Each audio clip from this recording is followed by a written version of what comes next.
అందరికీ షలోం. ప్రార్థన. సర్వశక్తిమంతుడమైన తండ్రి,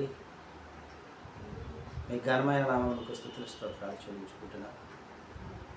ఈ ఉదయకాల సమయంలో అన్నదినము మాతో మాట్లాడుచు మమ్మల్ని చదిచేస్తూ మా పితరుల ఎడల నీవు జరిగించిన ఆశ్చర్య కార్యాలను, అద్భుత కార్యాలను మాకు తెలియజేస్తూ మా జీవితంలో కూడా నీవు చేయగలవని తండ్రి, మీ యొక్క నామం మీద మేము నమ్మకం ఉంచాలని,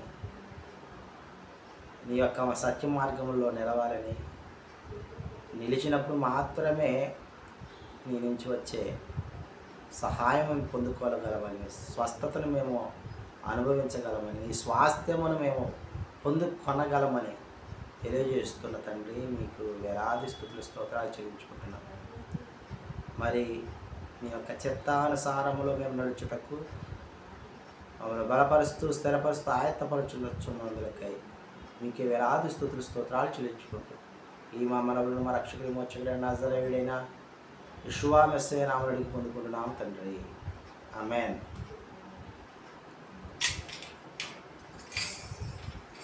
రాజులను నమ్మి బహుమతిని ప్రేమించిన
న్యాయాధిపతుల గ్రంథము 1వ అధ్యాయం మనం ధ్యానించుకుంటూ ఉన్నాం.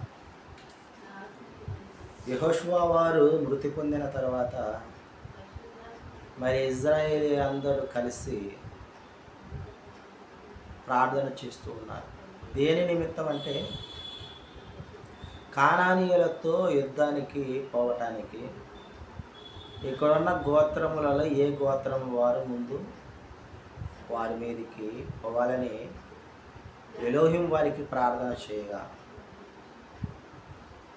ఎలోహిం వారు వారి ప్రార్థనకు జవాబిస్తూ, నేను ఆ ప్రదేశమును యూదా వంశస్థులకు ఇచ్చాను కాబట్టి యూదా వారు ముందుగా వారి మీదకి యుద్ధానికి వెళ్ళాలి అని సెలవిచ్చినట్లుగా మనం వేదాలు చూస్తూ ఉన్నాం. అయితే యోధావారు ఒక్కరే వెళ్ళకోకుండా వారి సహోదరులైన షిమ్యోనీయులతో కూడా మాట్లాడి, షిమ్యోనీయులు కూడా మీరు మాతో యుద్ధముకు రండి, మీకు యుద్ధం వచ్చినప్పుడు మేము మీతో కలిసి వస్తామని వడబడికతో ఇద్దరు కలిసి, షిమ్యోనీయులు యూదా వంశస్థులు కలిసి కానానీయులపై యుద్ధంకు వెళ్ళగా కానానీయులు పెరిజీలో 10,000 మందిని వీరు హతం చేసినట్లుగా ఈ అధ్యాయంలో చూస్తూ ఉన్నాం. ఆ తర్వాత యెరూషలేమును మీదకి పోయి యెరూషలేమును కూడా పట్టుకొని ఆ యొక్క పట్టణమును కాల్చివేసినట్లుగా ఈ అధ్యాయం మనం గమనించగలం. ప్రియమైన సహోదరి సహోదరులారా, నీ యొక్క సామర్థ్యము తక్కువైనప్పుడు నీ యొక్క సహోదరుని యొక్క సహాయం తీసుకోవాలి అనే విషయాన్ని జ్ఞాపకం చేస్తూ ఉన్నాడు. సమాధానమైన వడంబడికతో వారిరువురు కలిసి యుద్ధమునికి పోయినప్పుడు విజయం సాధించినట్లుగా నేను అధ్యాయం చూస్తున్నాను. అంత మాత్రమే కాదు, ఎలోహిం వారికి ప్రార్థన విజ్ఞాపనలు చేశారు. వారు నీవు నేను ఎవరమైనా కానీ ఏదన్నా పనిని ఆరంభించినప్పుడు, ప్రార్థన చేసుకొని ఆరంభించినప్పుడు దానిలో విజయం సాధించగలమని ఈ దినమున మనకు ఎలోహిం వారు నీకు నాకు తెలియజేస్తున్నారు. తగు సహాయము, మాట సహాయమా, లేకుంటే ధన సహాయమా, బల సహాయమా, మనకి ఏది ఏ సమయం అనుగ్రహించాలో సర్వశక్తిమంతుడైన ఎలోహిం వారికి తెలుసు కాబట్టి, అదోనే వారికి తెలుసు కాబట్టి, మన ప్రార్థన విజ్ఞాపనలు చేసినప్పుడు మన ప్రార్థన విజ్ఞాపనను ఎలోహిం వారు విని మనకు తగిన సమయమందు మరి తగిన సహాయం మనకు అనుగ్రహించగలడని కొన్ని మాటలు మన వెనుకల్లో ఫలింప చేయనుగాక. ఆమేన్.